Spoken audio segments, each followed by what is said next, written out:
Hey everybody, welcome back to the channel. It's been a while since I've done a video like this, and so it's time. It's time that I talk about what I've been working on in the last month or so.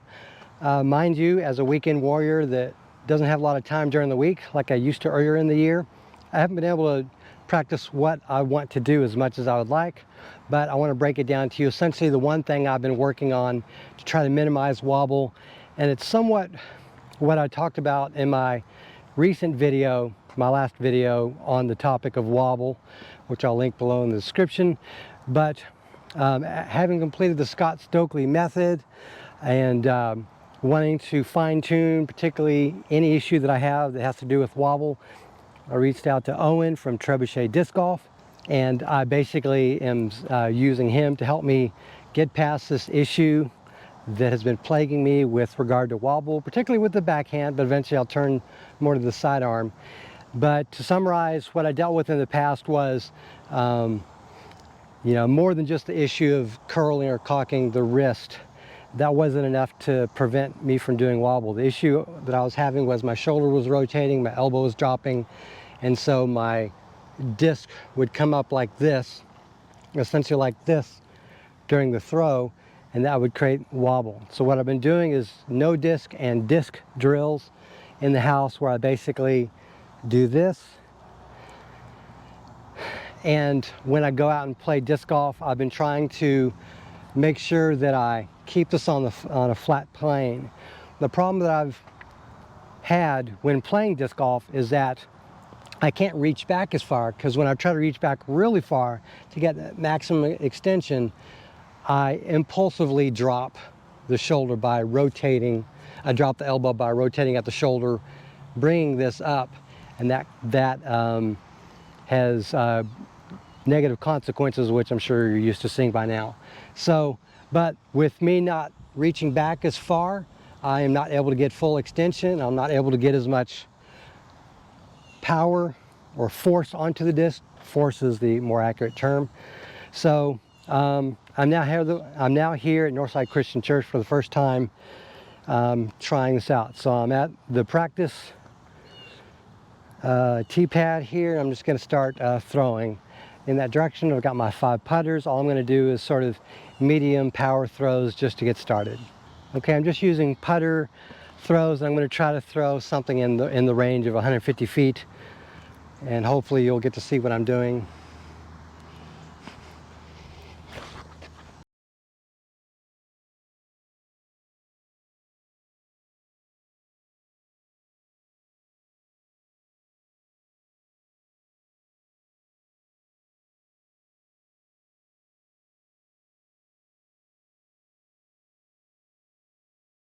Still producing wobble. So it's one of those things where this is the first time I've had a chance to look at myself doing video of these throws, and that's all I'm trying to do at this point is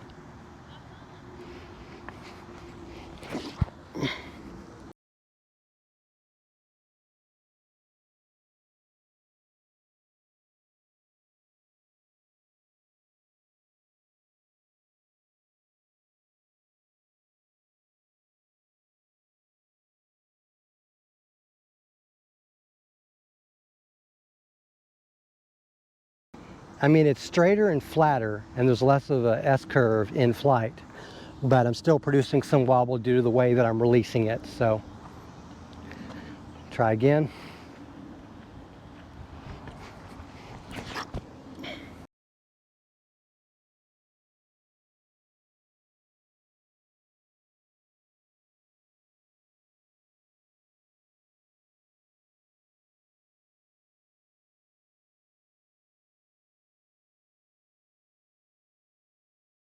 That was a little low, mostly straight.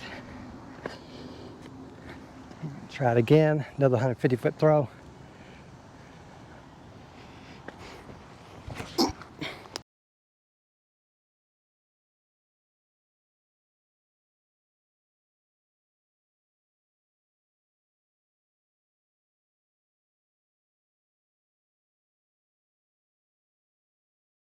A little bit of Anheuser. That was not what I was trying to do, but it's mostly what I want to do, and it's coming out flat, so I can't complain. Curl the wrist, keep the elbow flat. There we go.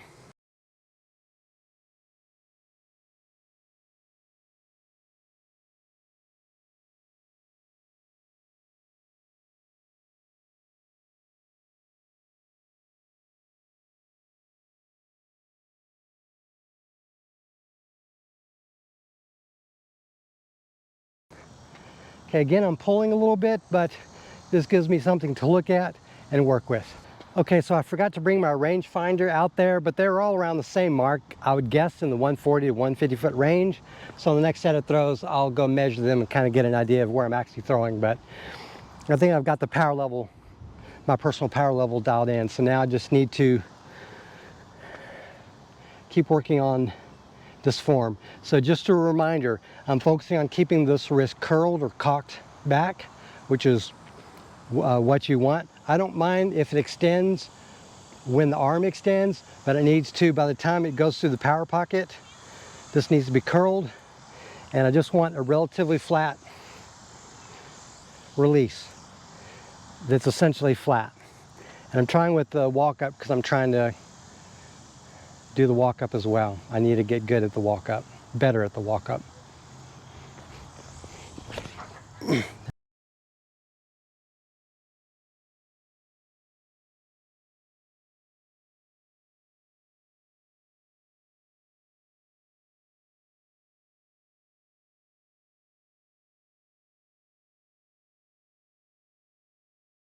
There we go.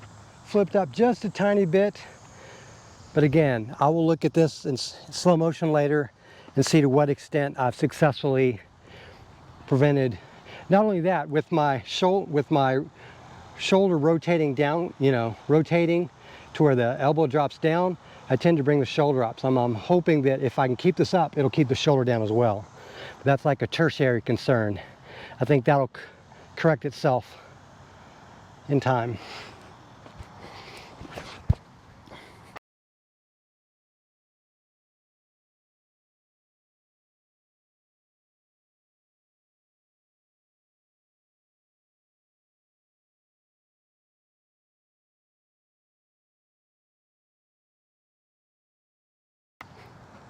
Felt like I fluffed that one a tiny bit, but it went dead straight.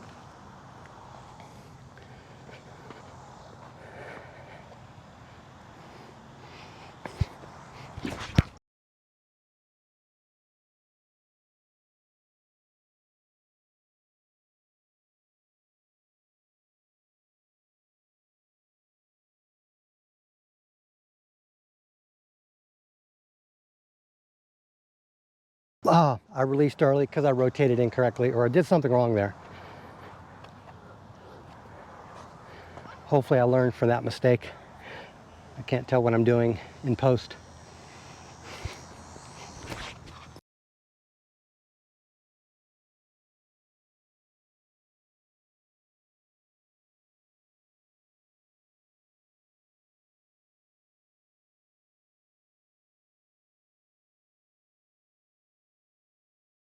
There we go. That's a lot closer to what I wanted. It'll be interesting to see how close I am to getting the power pocket.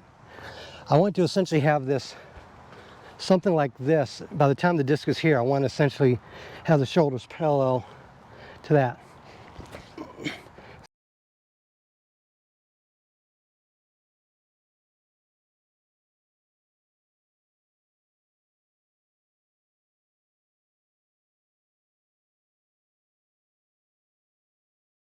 See, I released late there.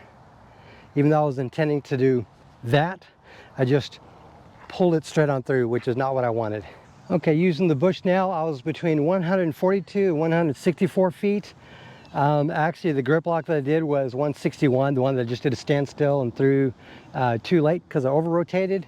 So this is the power level and the distance, etc., that I want. So it tells me that I'm accurately telling how much I'm putting on a disc for my current form. Obviously, someone like Simon Lizotte could just stand still and do this and throw something 160 feet like a glitch. I'm not Simon. All right, let's try it again. I'm just trying to gather footage so that I can see enough of what I'm doing.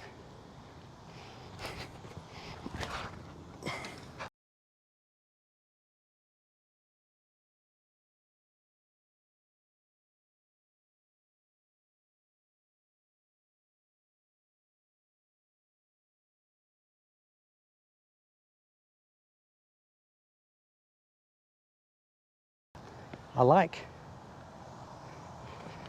And it'll be interesting to me to see if this arm comes out any, because I'm essentially trying to keep this upper arm roughly in a 90-degree relationship to my body. That's one of those things I've sort of trained myself to do, and I don't know if I'm actually executing it because I can't tell in the moment.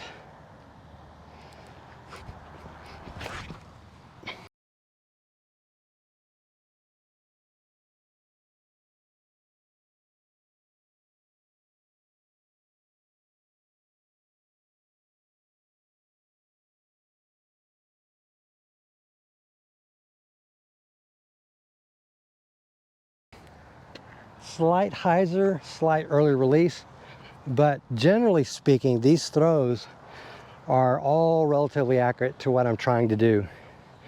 Incidentally, this is like a 6 to 7 foot walk up between this edge here and here where I'm starting, so it's got a shortened cross step. That's why I'm starting the way I am.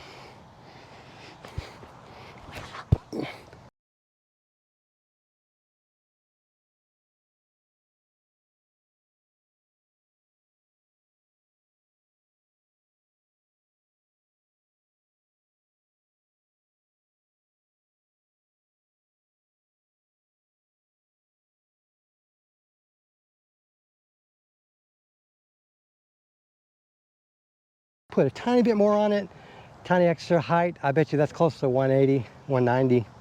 So that's my body getting ahead of itself. So it's not as low or slow as I would like. That's a mistake on my part. Let's try this again. Lower and slower.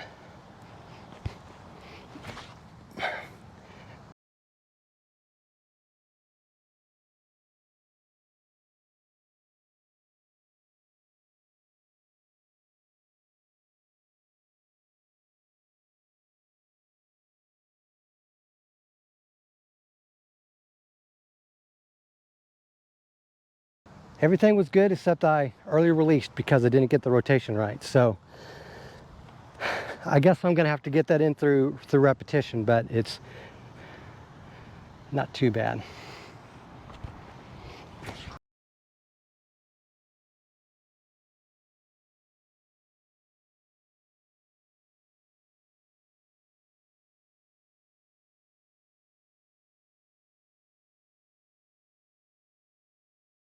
There we go. I slowed down a little bit. I threw it in such a way to where it came out in hyzer, it flipped up and rolled over. So I would have produced more wobble on that flight. I'm willing to bet I lowered the elbow. Okay, so unfortunately I'm throwing into, well, now the wind's kind of just dispersed, but I've been throwing into a headwind, so it's been coming this way.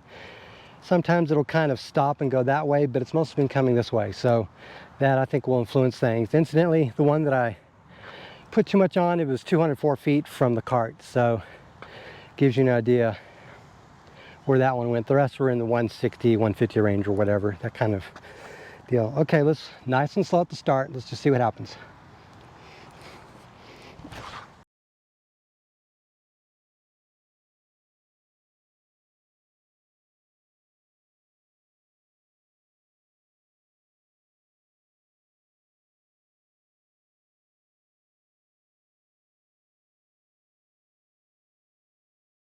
There we go. Not perfect. You can kind of see what I'm intending on doing. This sidewalk that stretches from tee to the end there is the line I'm trying to throw. So if the disc is on the right of the sidewalk or to the left, that's not as intended. It needs to go straight up and down the sidewalk. So I'm focusing at the end of the sidewalk, about 250 feet away, while throwing.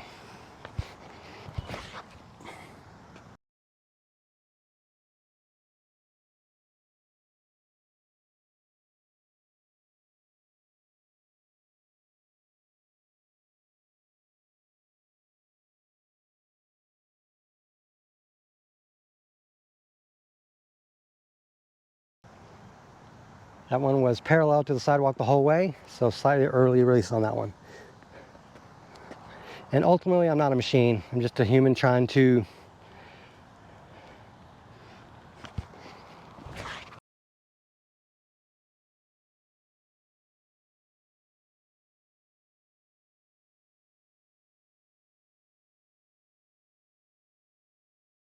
get better at disc golf.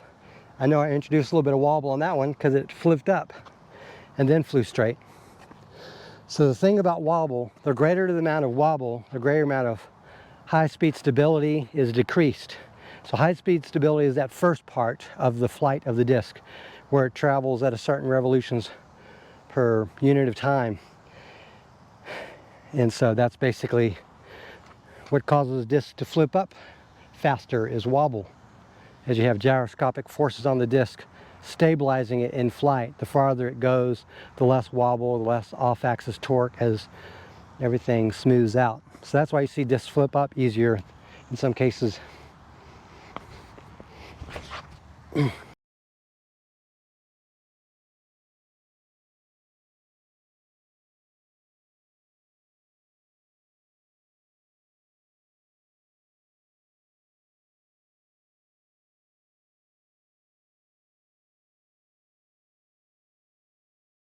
I did the same thing there. I released it on hyzer, flipped it up, but it went dead freaking straight once it did. So it's 9 degrees. I'm completely exposed in the sun, unfortunately.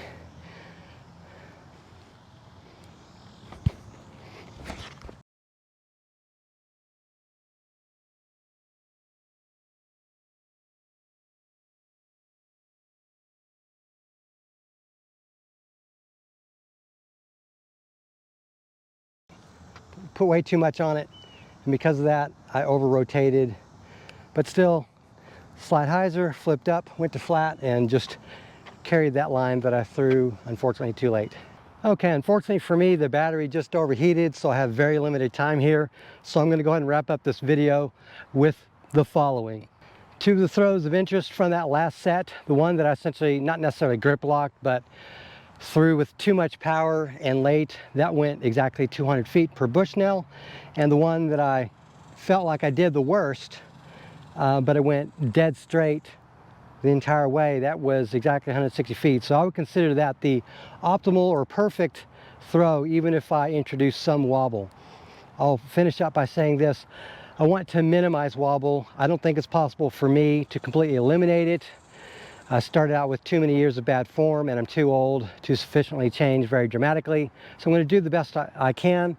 So with that said, do look forward in the future to two things. One, a review of the Scott Stokely method, my experience with it. I am officially a Scott Stokely graduate. Spoiler alert, I love the course, even though it didn't give me exactly everything I wanted. But we're going to see how that goes. And number two, I highly recommend Owen from Trebuchet Disc Golf as well, because him and I, once we started communicating about stuff, like it was the first time I've really been able to gel with someone on a bunch of nuances and intricacies of form, and I've been loving it. So I'm using his tips, advice, we're communicating. So anyways, that's going to do it. Thank you very much for watching, and have a great day.